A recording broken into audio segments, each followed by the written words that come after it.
అప్పుల బాధలు వెంటాడుతున్నాయా? అయితే 6 JVR వారి జాతిరత్నాలు ధరించండి. నమస్తే, వెల్కమ్ టు మనం టీవీ. సిబిఐ కోర్టులో సిబిఐ ఒక పిటిషన్ వేసింది. వైఎస్ జగన్మోహన్ రెడ్డి గారు ఐరోపా పర్యటనకి వెళ్తూ అనుమతి తీసుకునేటప్పుడు కోర్టు చాలా స్పష్టంగా చెప్పింది అనుమతిస్తూ, ఆయన ఫోన్ నెంబరు, ఈమెయిల్ ఐడి సిబిఐకి ఇచ్చి వెళ్ళాలి.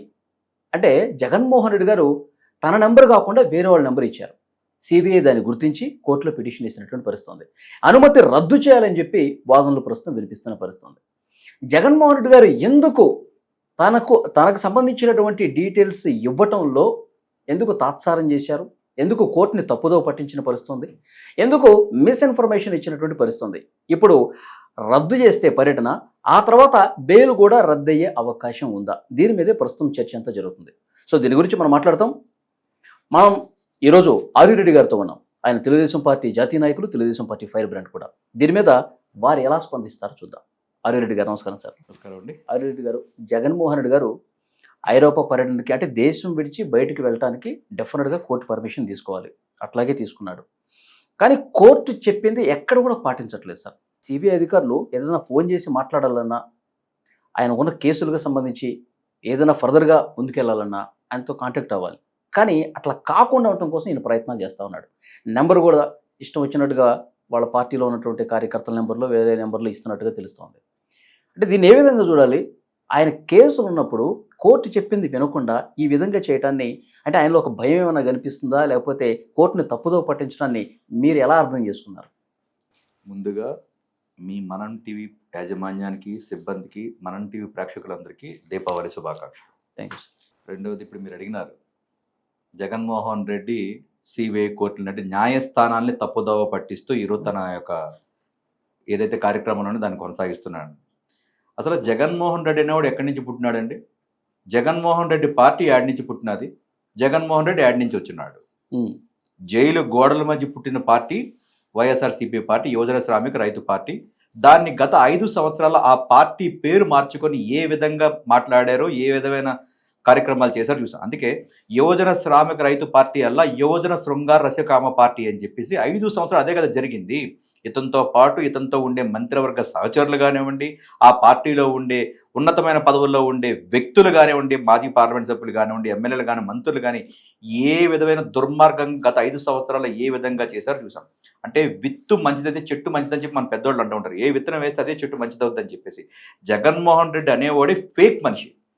గతంలో మనం గుర్తిస్తాం. మీరు బాగా ఒకసారి క్లియర్గా 5 సంవత్సరాలు కనుక అతని యొక్క పరిపాలనలో కనుక 5 సంవత్సరాలు మనం గమనించగలిగితే, న్యాయస్థానాలంటే ఇతనికి గౌరవం ఉండదా? మొట్టమొదటి క్వశ్చన్.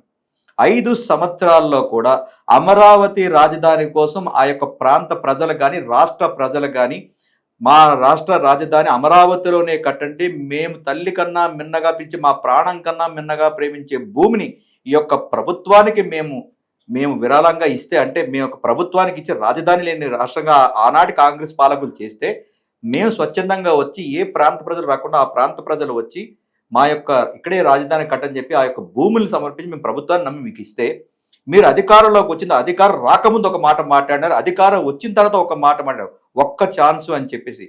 ఆ ఛాన్స్ పోన్లే మీకు ఇద్దామని చెప్పి మేము అందరం కలిసి సమిష్టిగా మేము మీకు అవకాశం ఇస్తే రాజధాని మా ప్రాంతంలో కట్టండి అని చెప్పేసి ఆ ప్రాంత ప్రజలు కానివ్వండి, అక్కడ రైతమ్మలు కానీ, రైతులు కానీ ప్రతి ఒక్కరు కూడా ఉద్యమాలు చేస్తే, ఆ ఉద్యమాల్ని ఏ విధంగా అనగదొక్కినారు, ఏ విధంగా అవమానపరిచినారు, దానికి సంబంధించి ఆ యొక్క రైతులు ఈ యొక్క ప్రజాస్వామ్యంలో గౌరవ దాదాసాహెబ్ అంబేద్కర్ గారు రచించిన రాజ్యాంగంలో ఎవరికైనా సరే ఏ వ్యక్తికైనా ఇబ్బంది జరిగితే కనుక ఖచ్చితంగా న్యాయస్థానం, అంటే దేవస్థానం లాంటి న్యాయస్థానాన్ని ఆశ్రయించి మాకు న్యాయం చేయండి అయ్యా, మేము నమ్మి ఓట్లేసిన ప్రభుత్వాలు కానీ, ఆ ప్రభుత్వంలో ఉండే వ్యక్తులు కానీ మాకు న్యాయం చేయట్లేదు, కనీసం దేవస్థానం లాంటి న్యాయస్థానం మీరికైనా మాకు న్యాయం చేయండి అని చెప్పి అప్పటి ఆ యొక్క ప్రజలు న్యాయస్థానానికి పోతే, ఆ న్యాయస్థానాలు ప్రభుత్వానికి వ్యతిరేకంగా తీర్పిస్తే, అప్పటి ఉండే ప్రభుత్వంలో ఉండే జగన్మోహన్ రెడ్డి ఎన్ని విచారమైన, అంటే ఎంత వికృత చేష్టలు చేశాడు, ఎన్ని ఫేక్ న్యూస్లు చేశాడో మనం కూడా చూసాం. ఆఖరికి సాక్షాత్తు హైకోర్టు న్యాయమూర్తులు కానీ, అంటే జిల్లా మెజిస్ట్రేట్ల దగ్గర నుంచి కానీ, జడ్జిల దగ్గర నుంచి కానీ, హైకోర్టు జస్టిసులు కానీ, సుప్రీంకోర్టులో వెళ్ళినా కూడా సుప్రీంకోర్టు జడ్జిల మీద కూడా ఎంత వల్గారిటీగా అతని యొక్క సోషల్ మీడియాలో, బ్లూ మీడియాలో ఎన్ని విధాలుగా ఈ యొక్క జడ్జిల్ని విమర్శించారో మీరు సంగతి మర్చిపోయినట్టున్నారు. ఈ రాష్ట్ర ప్రజలైతే మర్చిపోలేదు.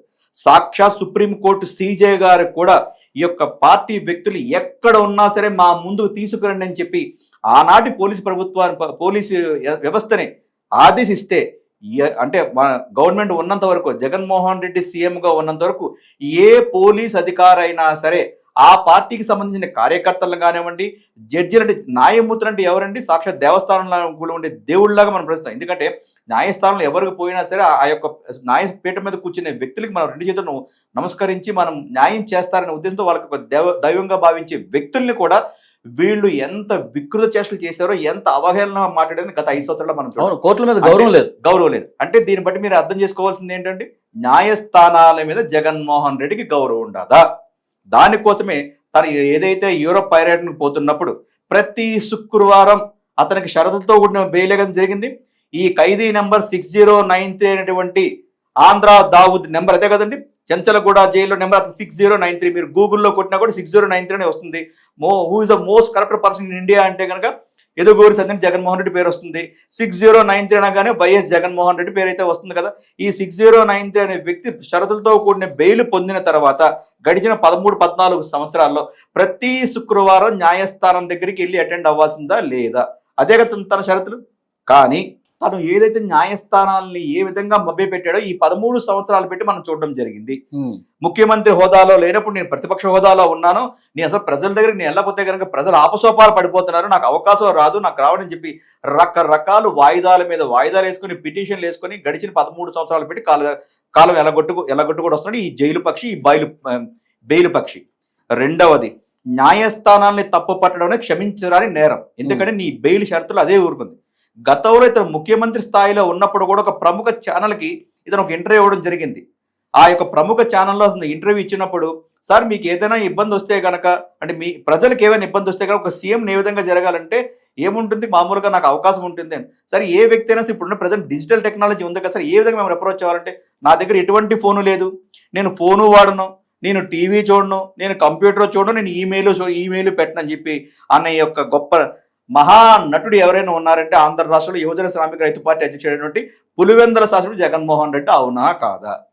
అలాగే ఆ యొక్క ప్రముఖ ఛానల్లో నాకు ఫోనే లేదన్నాడు. ఎలక్షన్ ముందు వచ్చిన తర్వాత ఎలక్షన్కి మొన్న 2024 ఎలక్షన్స్కి ఏమని చెప్పినాడండి, మీకు ఏ ఇబ్బంది వచ్చినా సరే తాడేపల్లి ప్యాలెస్కి ఫోన్ చేస్తే నేను ఇమ్మీడియట్గా ఎత్తుకుంటాను. అంటే ఫోన్ నెంబర్ లేనివాడికి ఏ ఫోన్ నెంబర్కి ఫోన్ చేయాలండి? అంటే జగన్మోహన్ రెడ్డికి ఆల్జీమర్స్ అనే వ్యాధి అయితే ఖచ్చితంగా వచ్చింది. ఒక అరగంట ముందు ఏం మాట్లాడతాడో, అరగంట తర్వాత ఏం మాట్లాడతాడో కూడా గుర్తుకు లేకుండా ప్రజలు అతను ఆల్రెడీ అయోమయంగా ఉంటాడు. ఎందుకంటే గత 5 సంవత్సరాల్లో కూడా చేసింది ఏంటి, అయోమయమైన పరిపాలన చేసిన ఈ అయోమయంగాడు ఈ అయోమయం పరిపాలన చేసి ప్రజలను కూడా అయోమయంతో చేయాలని ఆలోచనతో సార్. ఒక మాట, కోర్టు నిబంధనల్ని అసలు పాటించట్లేదు ఆయన, కోర్టుల మీద గౌరవం లేదు. అధికారంలో ఉన్నప్పుడు నేను ప్రజల్లోకి వెళ్ళాలి, లేకపోతే నాకు ప్రజా సంక్షేమ కార్యక్రమం అమలు చేయడానికి నేను ఎప్పుడు నిత్యం ప్రజలు ఉండాలి కాబట్టి ప్రతి వారం నేను రాలేని చెప్పి అది తీసుకున్నాడు ఆయన. సో దాంట్లో భాగంగానే కోర్టు కూడా కొంత అనుమతి ఇచ్చింది. ఇప్పుడు ప్రతిపక్షంలో ఉన్నా కానీ ఆయన కోర్టు ప్రతి వారం రావట్లేదు. ప్రతిపక్షం అనేది ఇక్కడ లేదండి. అతను కేవలం ఒక 175 శాసనసభ్యుల్లో ఒక సామాన్య శాసనసభ్యుడు మాత్రమే. అతనికి ప్రతిపక్ష హోదా లేదు. ఏ హోదా లేని ఒక పక్షపాతి ఎవరైనా పక్షపాతి వచ్చినాడంటే అది జగన్మోహన్ రెడ్డి. 2024లో ప్రజలు ఇచ్చిన తీర్పు అది, ప్రజలు శిక్షించారు జగన్మోహన్ రెడ్డిని. రెండవది, అదే మీకు ఇందాక కూడా చెప్తారు, అదే కంప్లీట్ చేయమని చెప్పి, న్యాయస్థానాల్ని ఏ విధంగా మభ్య పెట్టాలని జగన్మోహన్ రెడ్డికి బాగా తెలుసు. న్యాయంలో ఉండే లొసుగుల్ని, న్యాయస్థానంలో ఉండే లొసుగుల్ని కానివ్వండి, చట్టంలో ఉండే లొసుగుల్ని బాగా యూజ్ చేసుకోవడం జగన్మోహన్ రెడ్డి దిట్ట. అదే మేము గతం నుంచి చెప్తా ఉన్నాం. అతను ఒక ఆర్థిక తీవ్రవాది, ఈ సంఘ విద్రోహి, ప్రజాస్వామ్యాన్ని కూనీ చేసిన కూనీకోరుడు. అవునా కాదా? ఇవన్నీ మేము మాటలు చెప్తున్నాం. అవునా కాదా అని చెప్పి జగన్మోహన్ రెడ్డిని చెప్పమని చెప్పి చేసినప్పుడు కోర్టులో బెయిల్ రద్దు చేయాలి కదా సార్. దానికోసమే న్యాయస్థానాలు ఎప్పుడూ కూడా ప్రతిదీ న్యాయం అనేది ఎప్పుడు కూడా చాలా దిట్టంగా ఉంటుంది. ఒక ఆలస్యం అవ్వచ్చేమో కానీ ప్రతి న్యాయం అనేది ఖచ్చితంగా జరుగుతుంది. ఈ రోజు న్యాయస్థానంలో ఇతను మోసం చేసినందుకు గౌరవ సిబిఐ వ్యవస్థ వారు తీసుకెళ్లి ఖచ్చితంగా మెమో వేయడం జరిగింది. దాని మీద కూడా వాళ్ళు కౌంటర్ వేయమని చెప్పి న్యాయాధిపతి ఆ యొక్క సంబంధించిన లాయర్ను కూడా కొట్టడం జరిగింది. సంబంధించిన సాక్ష్యాలతో సిబిఐ వారు ఖచ్చితంగా జరుగుతుంది. ఎందుకంటే ఇది కోర్టుకు సంబంధించిన విషయము, ప్రభుత్వానికో లేదా పార్టీకో సంబంధించిన విషయం కాదు. ఒక బెయిల్ మీద ఉండే ఒక బెయిల్ వ్యక్తి అతని యొక్క బెయిల్ నిబంధనలు గనక అంటే దాన్ని అతిక్రమిస్తే న్యాయస్థానం తీవ్రంగా పరిగణిస్తుంది. అది ఎవడైనా సరే న్యాయస్థానంలో ఉండాల్సిన ఎవరైనా న్యాయస్థానంలో ఉన్నప్పుడు న్యాయ పరిధిగా పనిచేస్తేనే న్యాయం అనేది సిబిఐ గట్టిగా పనిచేస్తుందంట. ఖచ్చితంగా జరుగుతుంది. సిబిఐ కొంచెం లైటర్ వేలో ఏమైనా చూస్తున్నా? ప్రజలు నమ్మేది భారత రాజ్యాంగానండి, న్యాయ వ్యవస్థను నమ్ముతారు. ఇప్పుడు మీరైనా సరే నేనైనా సరే న్యాయ వ్యవస్థను నమ్ముతాము. సిబిఐ అనేది గట్టిగా ఉంటుందా మెత్తగా ఉంటుందా దాని వ్యవస్థ మీద ఆధారపడి ఉంటుంది. ఒకవేళ నిజంగా సిబిఐ లేకపోతే ప్రజాగ్రహానికి వాళ్ళు కూడా అతిథులైతే ఎవరేం కాదు కదా. కాబట్టి ఎవరు ఏదైనా సరే న్యాయపరంగా పని చేయాల్సిందే. జగన్మోహన్ రెడ్డికి 2 కొమ్ములు ఎక్స్ట్రా లేవు న్యాయాన్ని తప్పించాలని ఏమన్నారంటే సిబిఐ నేను కొట్టిన ట్యాగ్ చేస్తాను, నువ్వు ఏడ్చిన ట్యాగ్ చేయి. ఇది జరుగుతుంది సిబిఐకి జగన్ గాని. అది ఎవరి మీద ఆరోపణలు వస్తే కనుక వాళ్ళు మాట్లాడడానికి వస్తుంది. నేను ఒక పార్టీ ప్రతినిధిగా దీన్ని విమర్శించడానికి కానీ లేదా దీని మీద నేను సంభాషించడానికి అయితే మాత్రం మీకు కానీ నాకు కానీ హక్కు లేదని మాత్రం నేను క్లియర్ గా చెప్తాను. ఒక వ్యవస్థ అనేది తన ఇప్పుడు సిబిఐ అనేది స్వతంత్ర ప్రతిపత్తి సంస్థ. ఆ సంస్థకు ఉండాల్సిన అధికారాలన్నీ కూడా అన్ని అధికారాలు ఉన్నాయి. కాబట్టి ఆ అధికారాలను ఉపయోగించుకొని వాళ్ళు దాని తగ్గట్టుగానే వ్యవహరిస్తూ ఉంటారు. ఈ రోజు వాళ్ళ యొక్క రెస్పాన్సిబిలిటీ ఏంటండి? ఒక బెయిల్ మీద ఉండే వ్యక్తి న్యాయస్థానాల్ని అంటే మోసం చేసి, ఇది మోసం చేయడమే కదా. ఈ రోజు అతని యొక్క నెంబర్లు ఏదైతే కోర్టు న్యాయస్థానానికి సబ్మిట్ చేయాల్సిందో నెంబర్ అది ఫేక్ అని క్లియర్ గా తెలిసింది.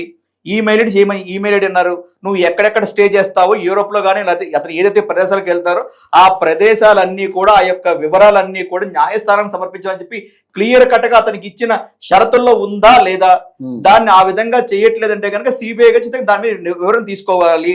అతని బెయిల్ రద్దు చేయాలని చెప్పి గతం నుంచి ఎప్పుడూ తెలుగుదేశం పార్టీ డిమాండ్ చేస్తా ఉంది. ప్రజల యొక్క డిమాండ్ తెలుగుదేశం పార్టీ డిమాండ్ చేస్తా ఉంది. డిమాండ్ చేస్తున్నారు. ఒక తెలుగుదేశం పార్టీ జాతీయ నాయకులుగా మీరు చెప్పండి, మీకు నమ్మకం ఉందా సిబిఐ యాక్టివ్ రోల్ పోషించి ఆయన బెయిల్ రద్దు చేసే పరిస్థితి ఉందా లేదా? బెయిల్ రద్దే ఆయన జైలుకి వెళ్ళే పరిస్థితి ఉందా? మేము ఇప్పుడు ఒకటండి, ప్రజాస్వామ్యంలో ప్రతి ఒక్కరికి కూడా ఫ్రీడమ్ ఆఫ్ ది స్పీచ్ ఉంటుంది. నేను ఒక తెలుగుదేశం పార్టీగా మేము చేయాల్సింది ఏంటి? ఈ రోజు ఎవరైతే బెయిల్ మీద ఉండే వ్యక్తి జగన్మోహన్ రెడ్డి న్యాయస్థానాలను మోసం చేసి ఈ విధంగా అబద్ధాలాడి తనకు సంబంధించిన వివరాలు కాకుండా వేరే యొక్క ఫేక్ అన్ని ఇచ్చి న్యాయస్థానాన్ని తప్పుదోవ పట్టిస్తున్నారంటే ఇది పూర్తిగా సిబిఐది. ఈ సిబిఐ సరిగ్గా చేయలేకపోతే ఖచ్చితంగా మేము ఒక కేంద్ర ప్రభుత్వ ఆధీనంలో ఖచ్చితంగా మా పార్టీ తరపున కానివ్వండి ప్రజల తరపున కానీ మేము తీసుకెళ్తాము. ప్రజల్లో కూడా ఈరోజు హక్కు ఉంది. ఎవరైనా తప్పు చేస్తే గనక ఈ రోజు ప్రధానమంత్రి గారికి నేరుగా కానివ్వండి, మెయిల్ రూపంలో కానివ్వండి, రాష్ట్రపతి గారికి కానివ్వండి, లేదా సిబిఐ డైరెక్టర్ గారికి కానివ్వండి, డైరెక్ట్గా మీకు లేఖ రాసే శక్తి అంటే ఆ యొక్క హక్కు మీ దగ్గర అయితే ఉంది. ప్రజల్లో ఆ చైతన్యం అయితే ఉంది. ఎందుకంటే ప్రజలు 5 సంవత్సరాలు ఇతను చేసిన దుర్మార్గమైన అయోమయ పాలనకి అందరూ విసిగిపోయినారు. ఇతను చేసే చేష్టలకి ప్రజల్లో ఒక చైతన్యం అయితే వచ్చింది. ఆ చైతన్యం రేపు ఖచ్చితంగా ఇతని యొక్క బెయిల్ రద్దు కార్యక్రమం ఉంటుంది. సిబిఐ మీద కూడా బాధ్యత ఉంది. సిబిఐ మీద కూడా ప్రజల యొక్క ఒత్తిడి అయితే ఉంది. వాళ్ళు బాధ్యతారహితంగా ప్రవర్తిస్తే ప్రజల ఆగ్రహానికి లోనవుతారు. బాధ్యతగా ఉంటే కనుక చరిత్రలో నిలబడతారు. కాబట్టి ఇక్కడ ఎవరిది తప్పు ఎవరిది ఒప్పు అనేది మనం పూర్తిగా లోతైన విచారణ చేయకుండా న్యాయస్థాన పరిధిలో ఉంది. కాబట్టి న్యాయస్థానానికి సంబంధించిన సాక్ష్యాధారాలు సిబిఐ ఇవ్వాల్సిన బాధ్యత ఖచ్చితంగా ఉంది. దానికి సంబంధించి ఈరోజు కార్యక్రమం జరుగుతుంది. తెలుగుదేశం పార్టీ తరపున కానివ్వండి, ప్రజల తరపున కానివ్వండి, జగన్మోహన్ రెడ్డి ఈ ప్రజాస్వామ్యంలో తిరగడానికి అనర్హుడు. అతను చేసిన తప్పుడు కార్యక్రమాలు కానివ్వండి, అతను చేసిన దుర్మార్గాలకి అన్నిటికీ కూడా తన యొక్క జైలు పక్షగానే తన బతికినంత కాలం జైల్లోనే ఉండే కార్యక్రమం ఖచ్చితంగా జరుగుతుంది. మీ ద్వారా తెలియజేస్తా ఉంటాం. చూద్దాం సార్ నెక్స్ట్ పరిణామాలు ఎట్లా ఉంటుంది. సిబిఐ మీరు చెప్తున్నట్టు ఇంకా యాక్టివ్గా పాత్ర పోషించి ఆయన కేసులకు సంబంధించి ఇంకా ఎలాంటి వేగంగా ముందుకు పోతుందో చూద్దాం. మేము కూడా ఆలోచన చేస్తా ఉన్నాం. సిబిఐ మీద ఎవరి ఒత్తిడి ఉంది, లేకపోతే జగన్మోహన్ రెడ్డి ఏవైనా బ్లాక్ మెయిల్ చేస్తున్నాడా, ఈ విధమైన విచారణ కూడా జరగాలని ప్రజల్లో చర్చను అడుగుతా ఉంది. కాబట్టి ఏదైనా సరే ప్రజాభిప్రాయం మీదని ఈ యొక్క భారతదేశం కానీ, ఈ యొక్క భారత రాజ్యాంగం కానీ, భారతదేశంలో ఉండే ప్రజాప్రతినిధులు కూడా పనిచేస్తూ ఉంటారు. కాబట్టి ఏ వ్యవస్థ అయినా సరే ప్రజా ఆగ్రహానికి లోనవ్వకూడదని మీ ద్వారా తెలియజేస్తా ఉంది. Thank you sir.